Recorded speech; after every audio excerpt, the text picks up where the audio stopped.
جو ایمان نہیں لائے۔ اب ایمان نہ لانے کی کئی وجوہات خود قرآن مجید نے بیان کی، اس میں سے ایک وجہ تو یہ تھی کہ وہ حسد کرتے تھے، وہ اپنے دل میں رسول اللہ اور آپ کی نبوت کے حوالے سے حسد اور جلن رکھتے تھے، اور یہی حسد اور جلن ہے، یہی بغض و عداوت ہے جنہیں ان کو روک دیا کہ وہ مسلمان ہو جائیں۔ تو جب ایک مرتبہ رسول اللہ صلی اللہ علیہ وسلم نے انہیں اسلام کی دعوت دی اور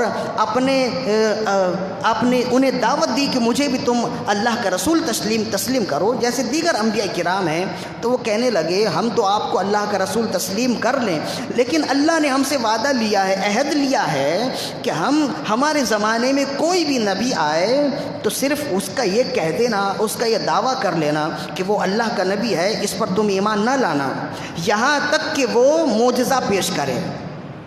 اور وہ معجزہ کیا کہ ہمارے درمیان میں جتنے انبیاء آئے وہ ایک خاص معجزہ لے کر آئے، اور وہ خاص معجزہ جو خاص طور پر ان کی نبوت کے لیے دلیل ہوتی تھی، وہ معجزہ یہ کہ وہ ایک قربانی پیش کرتے، اور قربانی پیش کر کے ایک جانور ذبح کرتے، اور جانور ذبح کرنے کے بعد اسے ایک کھلی جگہ رکھ دیتے، اور آسمان سے ایک آگ آتی اور وہ آگ اس ذبح شدہ جانور کے گوشت کو کھا لیتی۔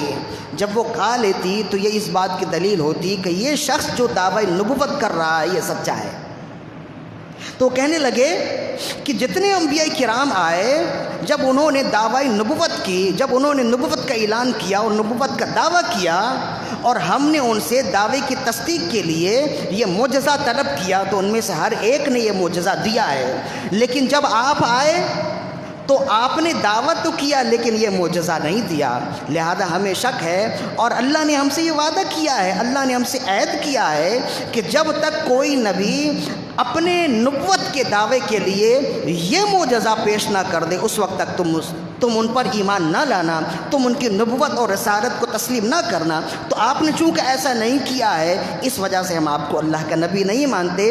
جو بڑے بڑے تھے، یہودیوں کے بڑے بڑے علماء اور اپنے قبائل کے رؤسا تھے، وہ ایک بڑی جماعت بنا کر آئے جس کو تمام مفسرین نے لکھا ہے، امام خازن نے، امام مظہری نے، حتیٰ کہ امام رازی نے بھی لکھا، اور اس کا خلاصہ یہی ہے جو میں نے آپ کے سامنے پیش کر دیا۔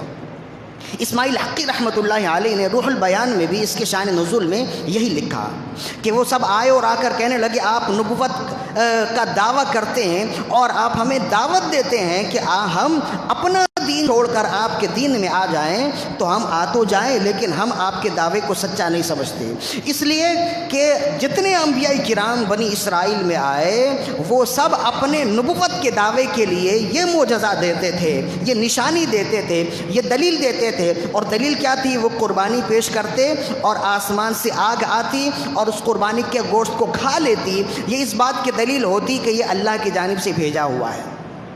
آپ نے تو وہ دلیل نہیں دی، آپ نے تو وہ قربانی نہیں دی۔ جب انہوں نے رسول اللہ صلی اللہ علیہ وسلم کی بارگاہ میں آپ پر ایمان نہ لانے پر یہ عذر خواہی کی، یہ عذر پیش کی، یہ مسئلہ پیش کیا، تو رسول اللہ صلی اللہ علیہ وسلم خاموش رہے۔ قرآن مجید کی یہ آیت نازل ہوئی اور بتایا گیا پیارے حبیب صلی اللہ علیہ وسلم آپ کو یہ جو عذر خواہی کر رہے ہیں، یہ جو بیان کر رہے ہیں، یہ سوائے کذب اور جھوٹ کہ اور کچھ بھی نہیں ہے۔ آپ ان سے پوچھئے کہ تمہارے جتنے انبیاء کرام آئے انہوں نے اپنے نبوت کے دعوے کے لیے یہ دلیل پیش کی، جب تمام انبیاء کرام نے یہ دلیل پیش کی ہے تو پھر تم نے کثیر انبیاء کرام کو شہید کیوں کیا؟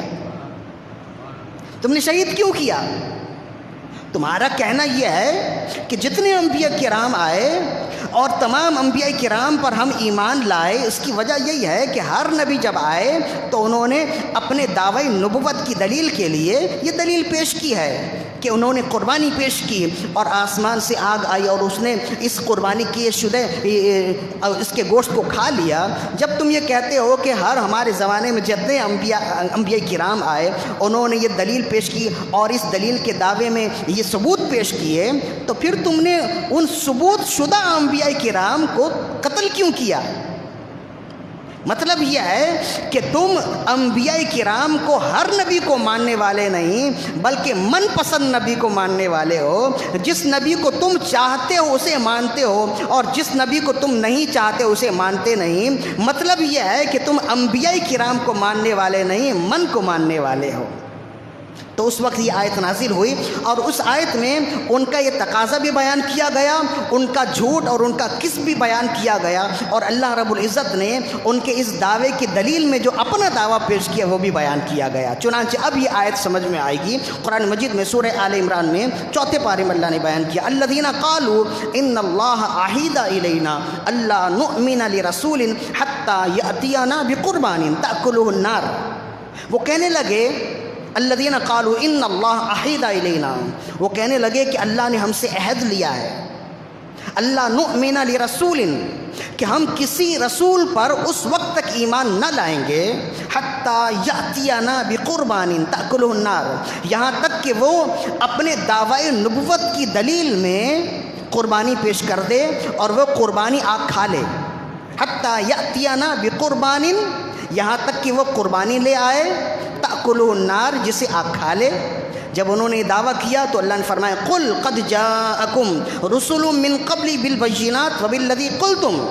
پیارے حبیب جب وہ یہ دعویٰ کریں, یہ اعتراض کریں, تو تم ان کے دعوے پر یہ دعویٰ پیش کرو اور کہو کہ پیارے حبیب تم یہ کہہ دو کہ مجھ سے پہلے بہت سے انبیاء کرام آئے اور وہ مختلف معجزات لے کر آئے, اور وہ معجزہ بھی لے کر آئے جو تم کہتے ہو, یعنی آگ کا آنا اور قربانی پیش کرنا اور آگ کا آ کر اس قربانی کو کھا لینا.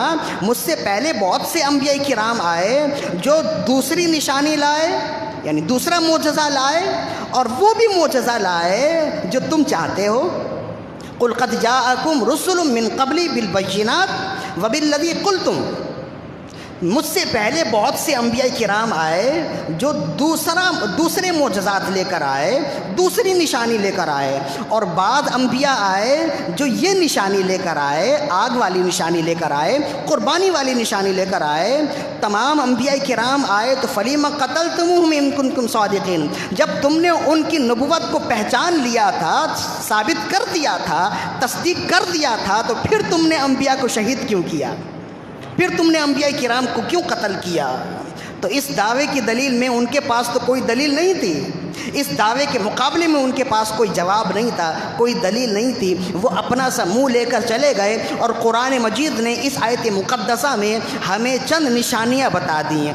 ہمارے لیے اس میں بہت ساری باتیں ہیں جو سیکھنے کی ہیں, سمجھنے کی ہیں. یوں سمجھ لیجئے کہ اس آیت میں اور اس آیت کی شان نزول میں ہمارے لیے چند فوائد ہیں, چند تعلیم ہیں جو آج کے درس میں ہم بیان کرنا چاہتے ہیں. چند ایک ہیں جن میں سے 2 ہم بیان کرنا چاہیں گے. پہلی تعلیم تو یہ ہے جس کو امام ابو بکر جابر الجزائری رحمہ اللہ نے اپنی تفسیر ایسر التفاسیر میں بیان کیا. سب سے پہلی بات اس آیت سے ہمیں معلوم ہوئی کہ یہودی جھوٹ بولنے میں اتنے جری ہو گئے تھے کہ وہ آپس میں تو جھوٹ بولتے ہی تھے, لیکن جب ان کی عادت زیادہ پختہ ہو گئی تو وہ اللہ سے بھی جھوٹ باندھنے لگے, اللہ کے رسول سے بھی جھوٹ بولنے لگے. یعنی وہ جھوٹ کو اللہ کی جانب بھی منسوب کرنے لگے, اللہ کے رسول کی جانب بھی منسوب کرنے لگے. مطلب یہ ہے کہ ان کا یہ کہنا کہ جتنے انبیاء کرام آئے وہ سب یہی نشانی لے کر آئے تھے, یہ جھوٹ تھا. خود قرآن مجید نے بیان کیا, اور تاریخ انبیاء اور تاریخ انسانیت بتاتی ہے کہ ان کا یہ دعویٰ جھوٹ پر مبنی تھا. تو امام ابو بکر الجزائری فرماتے ہیں کہ اس آیت سے سب سے پہلی بات یہ معلوم ہوئی بیان کذب الیہودی علی اللہ و رسولہ.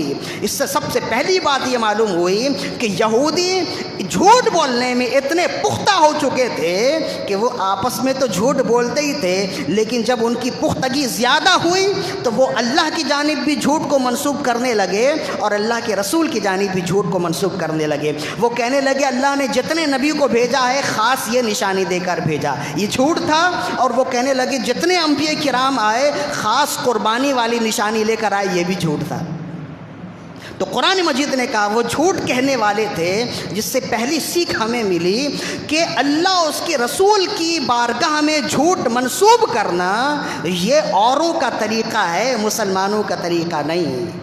یہ یہودیوں کا طریقہ ہے کہ وہ اللہ کی جانب جھوٹ کو منسوب کرتے اور اللہ کے رسول کی جانب جھوٹ کو منسوب کرتے ہیں۔ یوں سمجھ لیجئے کہ جھوٹ بولنا، آپس میں جھوٹ بولنا یہ بھی گناہ ہے اور کبیرہ گناہوں میں سے ہے، لیکن اگر جھوٹ کی نسبت اللہ کی جانب ہو جائے یا اللہ کے رسول کی جانب ہو جائے تو یہ سب سے بڑے کبائر گناہوں میں سے ہو جاتے ہیں۔ بلکہ امام جلال الدین السیوطی الشافعی رحمۃ اللہ علیہ فرماتے ہیں کہ جھوٹ آپس میں بولنا کبیرہ گناہ ہے، لیکن اگر اللہ کے رسول بالخصوص رسول اللہ صلی اللہ علیہ وسلم کی بارگاہ میں جھوٹ کو منسوب کرے، حالانکہ وہ جانتا ہے کہ یہ جھوٹی بات ہے، جھوٹی بات ہونے کے باوجود اس بات کو رسول اللہ سے منسوب کرے، فرمایا کہ تمام ائمہ اہل سنت کے اس بات پر اتفاق ہے کہ یہ کفر ہے، کفر ہے۔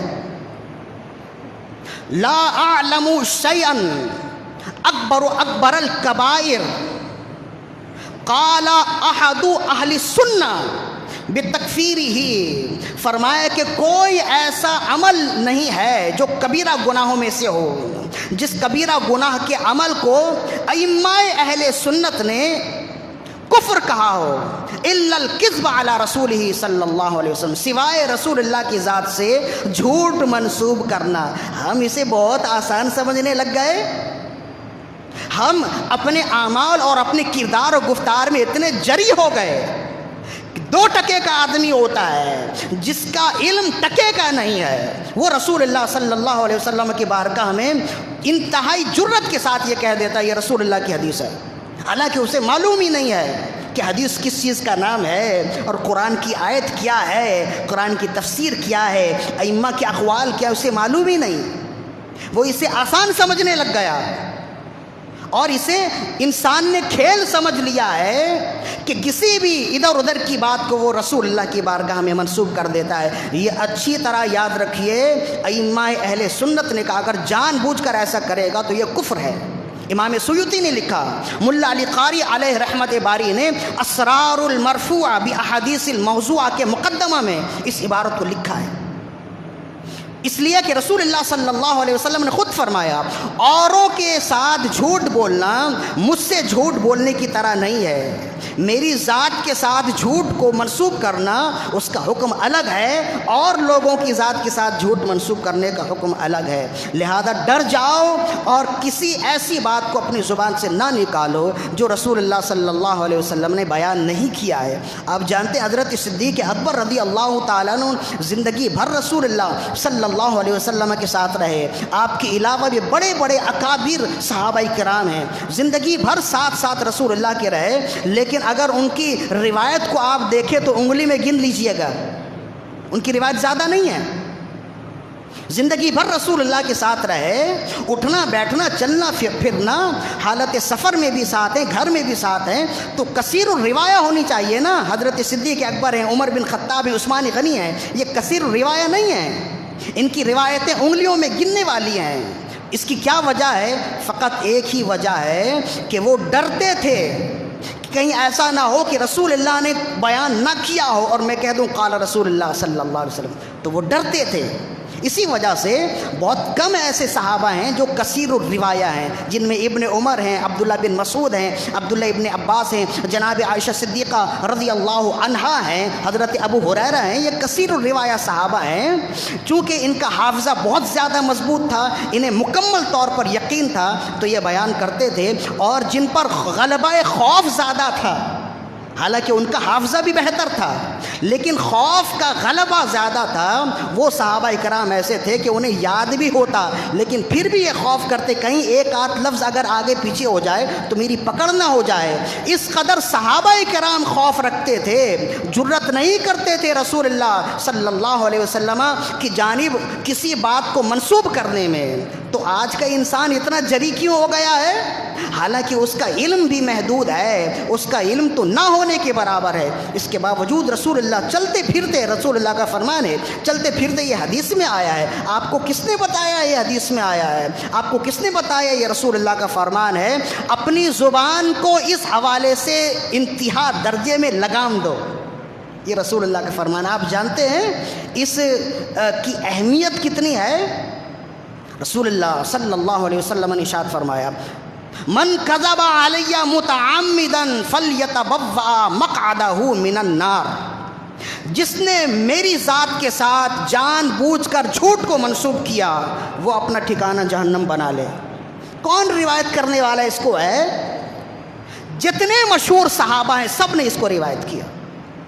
یہ ایسی واحد حدیث ہے جس کو روایت کرنے والے انتہائی کثیر صحابہ ہیں۔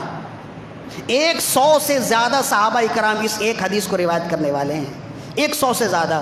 کسی اور حدیث کو روایت کرنے والے اس قدر کثرت سے صحابہ کرام نہیں ہیں۔ واقعہ معراج بہت زبردست واقعہ ہے، رسول اللہ کا زبردست معجزہ ہے۔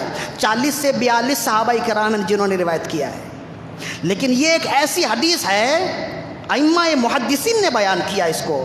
فرمایا یہ واحد حدیث ہے جس کو روایت کرنے والے 100 سے زیادہ صحابہ کرام ہیں، جن میں صدیق اکبر بھی ہیں، ایک بات۔ اور دوسری بات یہ عشرہ مبشرہ، وہ صحابہ کرام جنہیں رسول اللہ نے جنت میں ہی ایک ساتھ جنتی ہونے کی، دنیا میں ہی ایک ساتھ جنتی ہونے کی بشارت دی تھی، انہیں کہتے ہیں عشرہ مبشرہ۔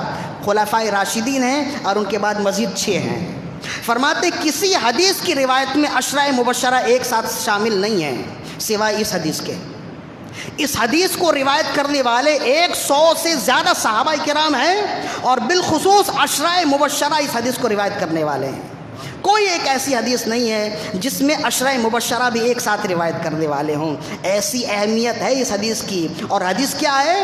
رسول اللہ صلی اللہ، یعنی یہ متواتر السند بھی ہے، متواتر المتن بھی ہے، اور متواتر المعنی بھی ہے۔ محدثین جانتے ہیں یہ اصطلاحات کیا معنی رکھتی ہیں۔ تو یہ ایسی حدیث ہے کہ رسول اللہ صلی اللہ علیہ وسلم ارشاد فرمایا من کذب علی متعمدا فلیتبوأ مقعدہ من النار، جس نے جان بوجھ کر مجھ سے جھوٹ منسوب کیا وہ اپنا ٹھکانہ جہنم بنا لے۔ چلتے پھرتے کس قدر ہم جھوٹ منسوب کر رہے ہیں رسول اللہ صلی اللہ علیہ وسلم کی ذات کے ساتھ، کیا ہمیں اس کا ادراک ہے؟ ہمیں علم ہے؟ ہم نے تو اسے کھیل سمجھ لیا ہے۔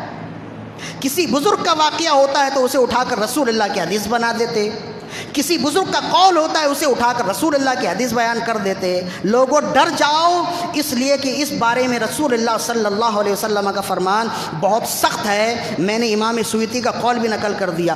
امام سیوطی سے آگے چلیے، امام اعظم ابو حنیفہ رضی اللہ تعالیٰ عنہ کا قول خود امام سیوطی نے نقل کیا ہے الحاوی للفتاوی میں۔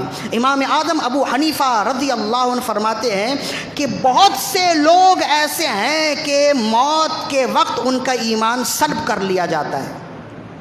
بہت سے لوگ ایسے ہیں کہ وقت وصال، موت کی گھڑی میں ان کا ایمان سلب کر لیا جاتا ہے۔ فرمائیں اس کے کئی وجوہات ہیں، ان میں سے سب سے بڑی وجہ ہے کہ وہ ظلم کرنے والا تھا۔ اور فرمایا رسول اللہ کی ذات سے جھوٹ منسوب کرنے سے بڑھ کے کوئی بڑا ظلم نہیں ہے۔ فرمایا مطلب یہ ہے کہ جو شخص جان بوجھ کر حدیث رسول کو ہلکا سمجھتا ہے، رسول اللہ کی جانب ہر بات کو منسوب کرنے کے لیے ہلکا سمجھتا ہے، کہیں ایسا نہ ہو کہ وقت وصال ایمان سلب کر لیا جائے۔ زندگی بھر اچھے اعمال کرتے رہیں لیکن اس میں احتیاط نہ کیا، اور موت کے وقت اگر ایمان سلب کر لیا گیا تو پیچھے پھر باقی کچھ بھی نہیں بچا۔ لہذا یہ رسول اللہ صلی اللہ علیہ وسلم کے فرمان کو بیان کرنے سے پہلے کئی بار سوچئے، رسول اللہ کے فرمان کو آگے پھیلانے سے پہلے، فارورڈ کرنے سے پہلے سوچئے، اپنے انٹرنیٹ میں ڈالنے سے پہلے اس بات کو سوچئے کہ واقعی یہ رسول اللہ کا فرمان ہے۔ سوچنے سے مراد کیا ہے؟ آپ میں تو وہ استعداد نہیں ہے کہ آپ اسے کھنگال سکیں، آپ اس کی تحقیق کر سکیں کہ واقعی یہ رسول اللہ کا فرمان ہے، لیکن کیا علماء آپ کے ارد گرد نہیں ہیں؟ محقق علماء آپ کے ارد گرد نہیں ہیں؟ اب تو علماء تک رسائی اور بھی آسان ہے، ان سے پہلے پوچھ لیجئے کہ واقعی یہ رسول اللہ کا فرمان ہے یا نہیں۔ اگر وہ کہہ دیں ہاں یہ رسول اللہ کا فرمان ہے تو پھر اعتماد کر کے آگے پھیلائیے، اور اگر کہہ دیں نہیں تو پھر اسے اپنی تک ہی محدود رکھیے، یا یہ کہہ دیں مجھے معلوم نہیں، مجھے اس کا علم نہیں ہے، تب بھی آگے پھیلانے سے محفوظ رکھیے، کہیں ایسا نہ ہو کہ رسول اللہ کی جانب جھوٹ منسوب کرنے والوں میں آپ بھی شامل ہو جائیں، کہیں ایسا نہ ہو۔ یہ تو ایک حدیث ہے نا، دوسری حدیث بھی اسی مضمون کی ہے۔ حضرت بحث بن حکیم رحمۃ اللہ رضی اللہ عنہ صحابی ہیں، یہ روایت کرتے، فرماتے تابعی ہیں، یہ روایت کرتے، فرماتے ہیں رسول اللہ صلی اللہ علیہ وسلم نے ارشاد فرمایا من کذب علی متعمدا فعلیہ لعنۃ اللہ والملائکۃ والناس اجمعین لا یقبل منہ صرف ولا عدل۔ فرمایا جو رسول اللہ صلی اللہ علیہ وسلم کی ذات سے جھوٹ منسوب کرے اس پر اللہ کی لعنت ہے، اس پر ملائکہ کی لعنت ہے، اور اس پر تمام لوگوں کی لعنت ہے، اور اللہ نہ اس کی نفلی عبادت قبول کرے گا نہ اس کی فرضی عبادت قبول کرے گا۔ اللہ نہ اس کا فرض قبول کرے گا نہ نفل قبول کرے گا۔ یہ اتنا بڑا جرم ہے جو ہم ہلکا سمجھتے ہوئے عام طور پر کرتے ہیں، اس پر اپنے آپ کو احتیاط کیجئے۔ خبردار ایسا نہ ہو کہ آپ جو بیان کر رہے ہیں وہ رسول اللہ کا فرمان نہ ہو، اور چاہے نہ چاہے آپ رسول اللہ کی بارگاہ میں جھوٹ منسوب کرنے والے ہو جائیں تو آخرت میں آپ کی بھی پکڑ ہوگی۔ اسے ہرگز ہلکا نہ سمجھیں۔ صرف ایک ٹچ سے آپ وفاداروں میں سے غداروں میں آ جائیں گے۔ کتنا فرق ہوتا ہے، ایک ٹچ کا ہی ہے نا، ایک ٹچ کریں اور وہ سینکڑوں لوگوں تک آپ کا فرمان اور آپ کا پیغام پہنچ جاتا ہے۔ اگر سچ ہے تو بہت بڑی نعمت ہے اور کار ثواب ہے اور آپ ثواب کے مستحق ہوں گے، لیکن اگر جھوٹ ہے تو پھر آپ جھوٹ پھیلانے والوں میں سے ہو جائیں گے۔ اس پر نظر رکھیے۔ یہ تو 2 حدیث بیان کی، مزید ایک حدیث ہے، دیکھیے کتنی سخت حدیث ہے جس کو امام طبرانی نے بیان کیا اور ملا علی قاری علیہ رحمت باری نے اسرار المرفوع میں اس کو نقل کیا ہے۔ حضرت صدیق اکبر بھی اس کی روایت کرنے والے ہیں، اور حضرت بلال حبشی نے بھی اس کی روایت کی ہے، اور حضرت عبداللہ ابن عمر ابن ابی العاص رضی اللہ عنہما وہ بھی اس کی روایت کرنے والے، یعنی امام طبرانی نے اس کو کئی سند سے، کئی طرق سے روایت کیا۔ فرماتے ہیں کہ رسول اللہ صلی اللہ علیہ وسلم کے زمانے میں ایک شخص کسی گاؤں میں گیا اور اس نے خوبصورت لباس پہن کر وہ گاؤں میں جائے۔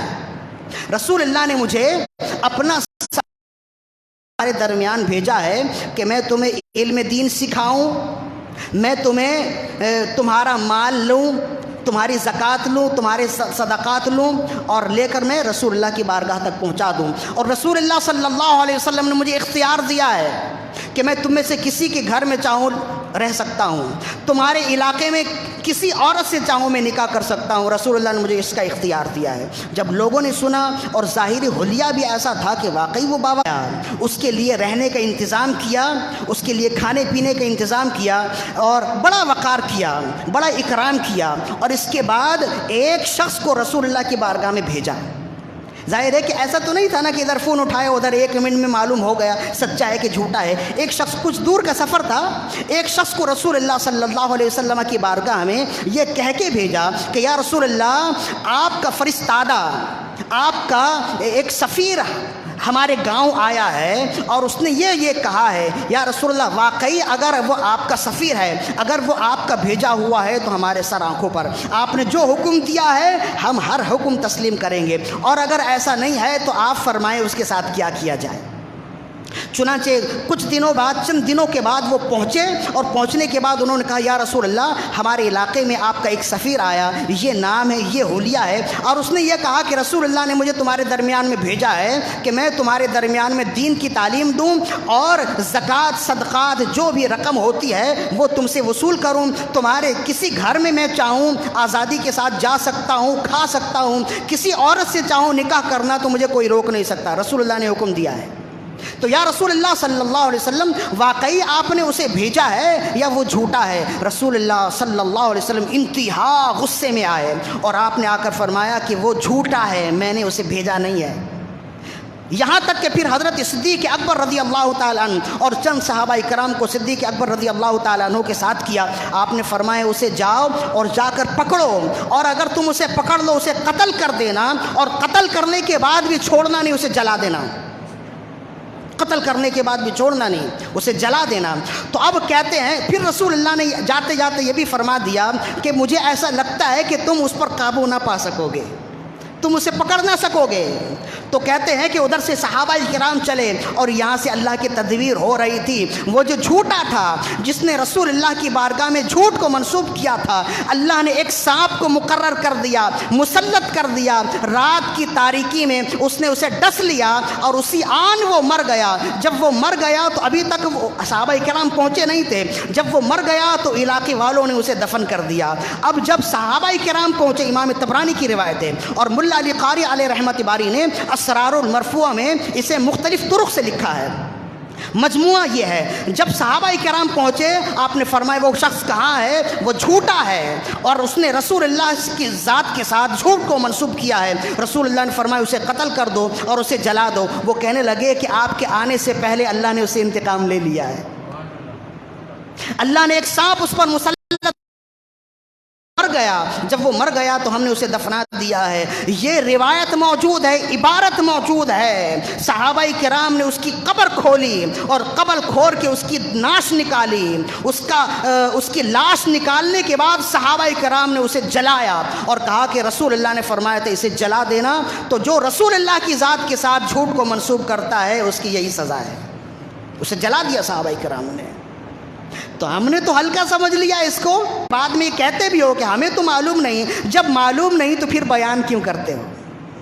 لہذا رسول اللہ صلی اللہ علیہ وسلم کے فرمان کو رسول اللہ کی جانب منسوب کرنے کے حوالے سے بہت خاص طور پر سوچنا یہ ہر شخص کا ایمانی فریضہ ہے، اور یہ اس کا حق ہے اور ایمانی فریضہ ہے کہ کسی جھوٹ کو رسول اللہ کی جانب منسوب نہ کرے۔ ہمارے زمانے میں جہاں اور جھوٹی باتیں رسول اللہ کی جانب سے منسوب پھیلی ہوئی ہیں، ان میں سے ایک خاص بات یہ بھی ہے نا کہ ایک قبر سے 70 مردے نکلیں گے۔ اس پر میں نے پہلے بھی بیان کیا تھا کہ رسول اللہ نے فرمایا ایک قبر سے 70 مردے نکلیں گے۔ اب ہے تو یہ جھوٹی بات۔ مفتی اعظم پاکستان مفتی منیب الرحمان صاحب دامت اللہ علینا، انہوں نے بھی اس کو اپنے فتاوی میں بیان کیا، تفہیم المسائل 11ویں جلد میں۔ آپ نے فرمایا یہ جھوٹی حدیث ہے، یہ جھوٹی بات ہے جس کو رسول اللہ کی جانب منسوب کیا گیا ہے کہ آپ نے فرمایا ایک قبر سے 70 مردے نکلیں گے۔ اب یہ جھوٹی روایت کس قدر زبان زد عام ہے آپ جانتے ہیں، ہر شخص کو معلوم ہے، حالانکہ یہ جھوٹی بات ہے۔ انسان کتنی جرت کرتا ہے۔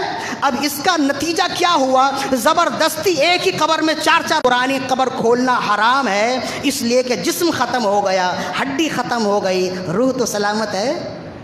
روح کا تعلق تو قبر کے ساتھ ہوتا ہے، قبر کی میت کے ساتھ ہوتا ہے۔ لہذا پرانی قبر کو کھولنا میت کو تکلیف دینا ہے، تکلیف دینا ہے۔ یہاں تو طرفہ تماشا ہے۔ بیٹا وصیت کر کے جاتا ہے کہ جب میں مر جاؤں تو مجھے میرے باپ کی قبر میں دفن کرنا، اور یہ وصیت پر اس قدر عمل کیا ہے۔ کاش کے وراثت کے حوالے سے وصیت پر عمل کریں تو بات بنے۔ چھوٹے بھائیوں کو محروم کر دیا جاتا، بہنوں کو وراثت کے مال سے محروم کر دیا جاتا ہے۔ یہ ہے نا کرنے والی بات، یہ ہے کرنے والے کام۔ وہ تو مر گیا، اس نے جہالت سے یہ کہہ دیا قبرستان بھر گیا، تو کیا ساری دنیا کی قبرستان بھر گئے؟ کہیں بھی جگہ آپ کے لیے ضروری ہے۔ اگر ایک قبرستان میں میت کے لیے جگہ نہیں ہے تو علاقے میں بہت بڑے بڑے قبرستان موجود ہیں، کہیں تو جگہ ملے گی، بھلے دور ہو۔ انسان ایک شہر سے دوسرے شہر اپنی ڈیڈ باڈی منتقل نہیں کرواتا، لوگ لے کر نہیں جاتے۔ تو اگر ایک جگہ قبروں کی جگہ نہیں ہے، گنجائش نہیں ہے، تو اب کیا کریں؟ تو اب اس کا ہیلہ یہ ہے کہ پرانی قبر کھود کر نکال لیا جائے، اسی میں دفن کر دیا جائے۔ اور ان کو کیا ہے یہ اب تو منہ مانگی رقم دی جاتی ہے کہ اگر آپ کو اپنے کسی عزیز کی قبر میں کسی کو دفنانا ہے تو منہ مانگی رقم دی جاتی ہے، اور وہ بھی بڑا خوش ہوتا ہے کہ چلو پرانی قبر میں نئی ڈیڈ باڈی آ گئی، فلاں کے ساتھ فلاں دفن ہو گیا۔ تو یہ خوشی کی بات نہیں ہے، یہ رونے کی بات ہے۔ اور یہاں تک ہم کیسے پہنچے؟ فقط ایک جھوٹ کی وجہ سے جو ہم نے رسول اللہ کی ذات سے منسوب کیا ہے۔ وہ کیا جھوٹ ہے کہ ایک قبر سے 70 مردے نکلیں گے؟ تو جب قبر کے اندر کسی پرانی قبر میں نئے بندوں کو داخل کیا جائے اور روکا جائے تو کہتے ہیں ایک قبر سے 70 مردے نکلیں گے۔ تو کیسے ہی نکلیں گے؟ ایسے ہی تو نکلیں گے۔ تو آپ کو کس نے بتایا کہ ایسے ہی نکلیں گے؟ تو یہ جھوٹ پر جھوٹ منسوب کیا جاتا ہے رسول اللہ صلی اللہ علیہ وسلم کی بارگاہ سے، اور آپ نے جان لیا کہ جو جان بوجھ کر رسول اللہ کی بارگاہ میں جھوٹ منسوب کرے، امام اعظم فرماتے ہیں موت کے وقت اس کا ایمان سلب کر لیا جائے گا۔ کیا یہ بڑی بات نہیں ہے؟ امام سیوطی فرماتے ہیں کہ ائمہ اہل سنت نے فرمایا یہ کفر ہے، اور فرمایا میرے نزدیک فرماتے ہیں کہ کوئی بھی گناہ کبیرہ کفر نہیں ہے سوائے رسول اللہ کی ذات سے جھوٹ منسوب کرنا۔ اتنی بڑی بڑی باتیں اور اتنے بڑے بڑے اقوال ہونے کے باوجود ہم آسانی کے ساتھ رسول اللہ کی بارگاہ سے جھوٹ منسوب کر دیں، یہ ہمارے ایمان کا تقاضا نہیں ہے۔ کل تک جس نے کیا ہے وہ توبہ کرے اور آج سے اپنی نیت کرے کہ جب بھی کوئی بات رسول اللہ کی ذات سے کریں گے پہلے اچھی طرح تحقیق کر لیں گے، علماء سے پوچھ لیں گے، اگر یہ رسول اللہ کا فرمان ہوا تو بیان کریں گے یا آگے ہم پھیلائیں گے، ورنہ روک دیں گے، اس لیے کہ کم از کم جھوٹی خبر روکنے والا بھی کم از کم ثواب کا مستحق ہوگا۔ جب رسول اللہ کی ذات سے جھوٹ منسوب کرنے والا عذاب کا مستحق ہوگا تو رسول اللہ کی ذات سے جھوٹ کو ہٹانے والا ثواب کا مستحق نہیں ہوگا؟ بے شک ہوگا۔ اس پر مزید اور بھی باتیں ہیں، اگر آگے کبھی وقت ملا تو مزید اس پر گفتگو کی جائے گی۔ بہت ساری خرابیاں ہمارے معاشرے میں ہے، ان تمام خرابیوں کی جانب توجہ کرنا اور توجہ مبذول کرنا اور کرانا ہم سب کی ذمہ داری ہے، اخلاقی ذمہ داری بھی ہے اور دینی ذمہ داری اور دینی فریضہ بھی ہے۔ ہر ایک کے لیے لازم ہے کہ کوئی بھی قدم اٹھائے تو یا تو اسے علم ہو کہ یہ واقعی اللہ اس کے رسول کے فرمان کے مطابق ہے، یا اگر علم نہیں تو علم والے سے پوچھے۔ قرآن مجید میں ہے فَاسْأَلُوا أَهْلَ الذِّكْرِ إِن كُنتُمْ لَا تَعْلَمُونَ، جاننے والوں سے پوچھو اگر تم نہیں جانتے۔ ہم میں سے تو ہر شخص عالم بنا ہوا ہے، ہر شخص مفتی بنا ہوا ہے۔ جب تم عالم اور مفتی بن گئے تو جس نے 16 20 سال علم حاصل کی ہے اس کا کیا ہے؟ تم چند چھوٹی چھوٹی کتابیں پڑھ کر عالم بن گئے، اور جس نے 20 25 سال اسی فیلڈ میں لگائے، جو قرآن اور حدیث پڑھتا پڑھاتا رہا، وہ بیکار ہے، اس نے بیکار زندگی گزاری۔ الیاذ باللہ، ایسا نہیں ہے، ہر کام کا ماہر ہوتا ہے، اور ہماری زندگی میں ہے کہ ہم اپنی زندگی میں کسی بھی کام کو کروانا چاہیں تو اس کے ماہر کے پاس جاتے ہیں۔ جو ڈاڈی ڈاکٹر ہو کوئی شخص اس کے پاس نہیں جاتا، ماہر کے پاس جاتا ہے۔ موچی کے پاس بھی اسی موچی کے پاس جاتے ہیں جو ماہر ہوتا ہے۔ علم اتنا سستا ہو گیا، ہر غیرہ اٹھتا ہے اور کہتا ہے رسول اللہ کا فرمان، اور 10 12 بندے اس کی تقلید کرنے لگ جاتے، اور پھر یہ جھوٹی خبر پھیل جاتی ہے۔ اس سے بچیے، یہ ایک فائدہ تھا۔ دوسرا اور بھی فائدہ تھا، یہ وقت تو ختم ہو گیا، چند مزید باتیں ہیں، یہ بہت خاص بات تھی اس وجہ سے میں نے تھوڑا وقت لے لیا، ورنہ ایک دوسرا فائدہ بھی ہے۔ دوسرا فائدہ کیا ہے اس میں؟ دوسرا فائدہ یہ ہے کہ قربانی آدم علیہ الصلوۃ والسلام سے لے کے آج تک موجود ہے بشکل عبادت۔ انہوں نے کہا نا کہ جتنے نبی آتے رہے وہ اپنی نبوت کے دعوے کی دلیل نکال دیتے اور کھال جس کو مرضی دے دیں، اور گوشت کچھ کھا لیں کچھ بانٹ دیں، یہی ہے نا ہماری قربانی۔ ان کی قربانی ایسی نہیں تھی، وہ ذبح کرتے اور ذبح کرنے کے بعد پورا گوشت ایک کھلی جگہ رکھ دیتے، اور آسمان سے ایک آگ آتی جس میں تھوڑی سی آواز بھی ہوتی، اس آگ میں چنگاری نہیں ہوتی، اور اس آگ کا رنگ سرخ نہیں ہوتا، سفید رنگ کی آگ ہوتی۔ میں قربانی کا طریقہ یہ ہوتا تھا، آدم علیہ السلام کے زمانے میں بھی یہی ہوتا تھا کہ وہ قربانی کرنے کے بعد گوشت رکھ دیتے تھے، یا تو چٹان پر رکھ دیتے تھے، اور اگر دور ہیں تو کھلی جگہ پہ رکھ دیتے تھے۔ ایک روایت میں یہ ہے کہ وہ اپنی گھروں کی چھتوں پر ڈال دیتے تھے، اس کے گوشت گھروں کی چھتوں پر ڈال دیتے، اور آگ آ کر کھا لیتی۔ آگ کھا لیتی تو یہ اس بات کی دلیل ہوتی کہ قربانی قبول ہو گئی ہے، اور اگر نہیں کھاتی تو اس بات کی دلیل ہوتی کہ قربانی قبول نہیں ہوئی ہے، کوئی نقص ہے، نیت میں کوئی خرابی ہے، یا مال میں کچھ خرابی ہے، یا قربانی کے طریقے میں کوئی خرابی ہے، تو دوبارہ سے وہ قربانی کرتا ہے۔ ہمارے زمانے میں جب ہوا، جب رسول اللہ صلی اللہ علیہ وسلم دنیا میں تشریف لائے، اور آپ کے صدقے میں جو قربانی کی شکل ہماری ہے اس میں 100% فائدہ ہمارا ہی ہے، آسمان سے آگ نہیں آتی۔ اگر اب دیکھیں نا، اگر آگ آئے اور کسی کی قربانی کو آگ کھا لے تو وہ تو فخر سے کہے گا اللہ نے میری قربانی قبول کر لی، لیکن اگر کسی کو کی قربانی آگ نہ کھائے کتنا شرمندہ ہوگا، لوگ بھی اسے شرمندہ کریں گے۔ تمہاری نیت میں خرابی تھی، تمہارے عمل میں خرابی تھی، تمہارے پیسے میں کچھ گندگی تھی، جبھی تمہاری قربانی قبول نہیں ہوئی، تو وہ ستار ہے۔ اور رسول اللہ صلی اللہ علیہ وسلم اس رب کی ستاری کے صدقے میں آپ بھی بہت زیادہ لوگوں کے عیب چھپانے والے ہیں، آپ بھی لوگوں کے عیب چھپانے والے ہیں۔ اسی وجہ سے کوئی کس طرح بھی قربانی کرے، وہ اللہ کو معلوم ہے کسی کی قربانی قبول ہوئی کہ نہیں ہوئی، ظاہر میں کسی کو معلوم نہیں ہوتا ہے۔ کیا یہ رسول اللہ صلی اللہ علیہ وسلم کی رحمت نہیں ہے؟ اور اس کے باوجود کہ سب کچھ ہم ہی کھا لیتے ہیں، اس کے باوجود رسول اللہ صلی اللہ علیہ وسلم سے جب صحابہ کرام نے پوچھا، ابن ماجہ کی حدیث، زید بن ارقم رضی اللہ عنہ اس کے راوی، قالوا اصحاب رسول اللہ صلی اللہ علیہ وسلم ما هذه الاضاحی یا رسول اللہ، یا رسول اللہ صلی اللہ علیہ وسلم یہ قربانی کیا ہے؟ جب صحابہ کرام نے پوچھا تو آپ نے فرمایا، قال آپ نے فرمایا، سنت ابیکم ابراہیم، یہ تمہارے باپ ابراہیم علیہ السلام کی سنت ہے۔ تو صحابہ کرام نے عرض کی، وما فیہا یا رسول اللہ وما لنا فیہا یا رسول اللہ، یا رسول اللہ یہ قربانی ہمارے باپ ابراہیم علیہ السلام کی سنت ہے، طریقہ ہے، اس میں ہمارے لیے کیا ہے؟ ہم قربانی کریں تو ہمارے لیے اس میں کیا اجر و ثواب ہے؟ آپ نے فرمایا، بکل شعرۃ صدقۃ، قالوا اما الصوف، فقال آپ نے فرمایا، بکل شعرۃ من الصوف حسنۃ، فرمایا تمہارے لیے یہ ہے کہ قربانی کے جانور کے جسم میں جتنے بال ہوں گے ہر بال کے صدقے میں ایک نیکی ملے گی۔ عرض کہ یا رسول اللہ بعض جانور ہوتے ہیں ان کے جسم میں بال نہیں ہوتے، اون ہوتے ہیں نا، جیسے دمبا ہے یا بھیڑ ہے، تو اس کے جسم میں بال تو نہیں ہوتے، یہ اون کہلاتے ہیں نا یہ۔ تو فرمایا یا رسول اللہ بالوں کا تو یہاں پہ آپ نے بیان کر دیا، یہ اون کا کیا ہوگا؟ آپ نے فرمایا اسے بھی گنا جائے گا اور اس کے بھی ایک ایک کے بدلے ایک ایک نیکی دی جائے گی۔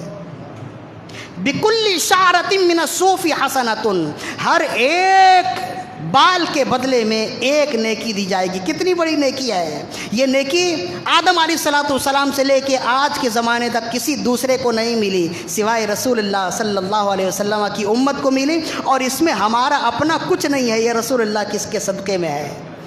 یہ آپ کی رحمت للعالمین کا ایک ثبوت ہے کہ ہم کھا خود ہی لیتے ہیں، اس کے باوجود بانٹ دیتے ہیں، فائدے خود ہی اٹھا لیتے ہیں، اس کے باوجود رسول اللہ صلی اللہ علیہ وسلم نے یہ بشارت دی۔ ایک حدیث، دوسری حدیث میں جناب عائشہ صدیقہ رضی اللہ عنہا روایت کرنے والی، آپ نے ارشاد فرمایا کہ رسول اللہ صلی اللہ علیہ وسلم نے ارشاد فرمایا، ما من عمل ابن آدم من عمل یوم النحر احب الی اللہ تعالی من احراق الدم، او کما قال، فرمایا کہ بقرعید کے دن خون بہانے سے بڑھ کے اللہ کو کوئی عمل محبوب نہیں ہے۔ فَإِنَّهُ لَيَأْتِي يَوْمَ الْقِيَامَةِ بِقُرُونِهَا وَأَشْعَارِهَا وَأَصْفَارِهَا وَإِنَّ الدَّمَ يَقَعُ مِنَ اللَّهِ بِمَكَانٍ قَبْلَ أَن يَقَعَ بِالْأَرْضِ فَطِيبُوا بِهَا نَفْسًا، او کما قال، فرمایا کہ بقرعید کے دن اللہ کی بارگاہ میں سب سے محبوب عمل خون بہانا ہے۔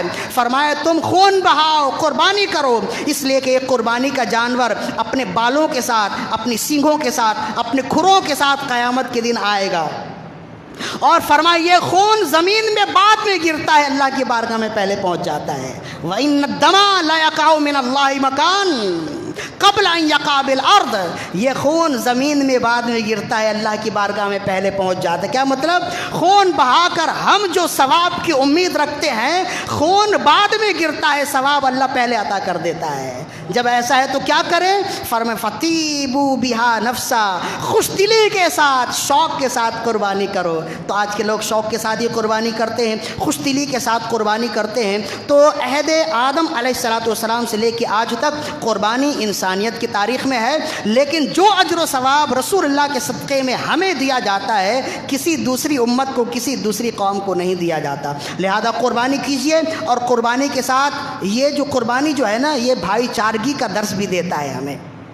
اس میں بھائی چارگی کا بھی عنصر ہے نا، خود بھی کھائیں، دوسروں کو بھی کھلائیں۔ لہذا قربانی کے دنوں میں، بالخصوص عید اور بقرعید کے دونوں دنوں میں، فراخ دلی زیادہ کرنی چاہیے، صدقہ و خیرات اس کا بھی اہتمام کرنا چاہیے۔ یہاں تک تو گفتگو ختم ہو گئی، اب ایک اعلان ہے، دو اعلان ہے۔ ایک اعلان تو یہ ہے کہ انشاءاللہ بقرعید کی جماعت 7:30 بجے ادا کی جائے گی ہمارے یہاں، لیکن فجر کی جماعت بہت پہلے ہو رہی ہے، لہذا بقرعید کی جماعت 7:30 بجے ہمارے یہاں ادا کی جائے گی، اور ہم جانتے ہیں کہ ہمارے یہاں 7:30 کا مطلب 7:30 ہی ہوتا ہے۔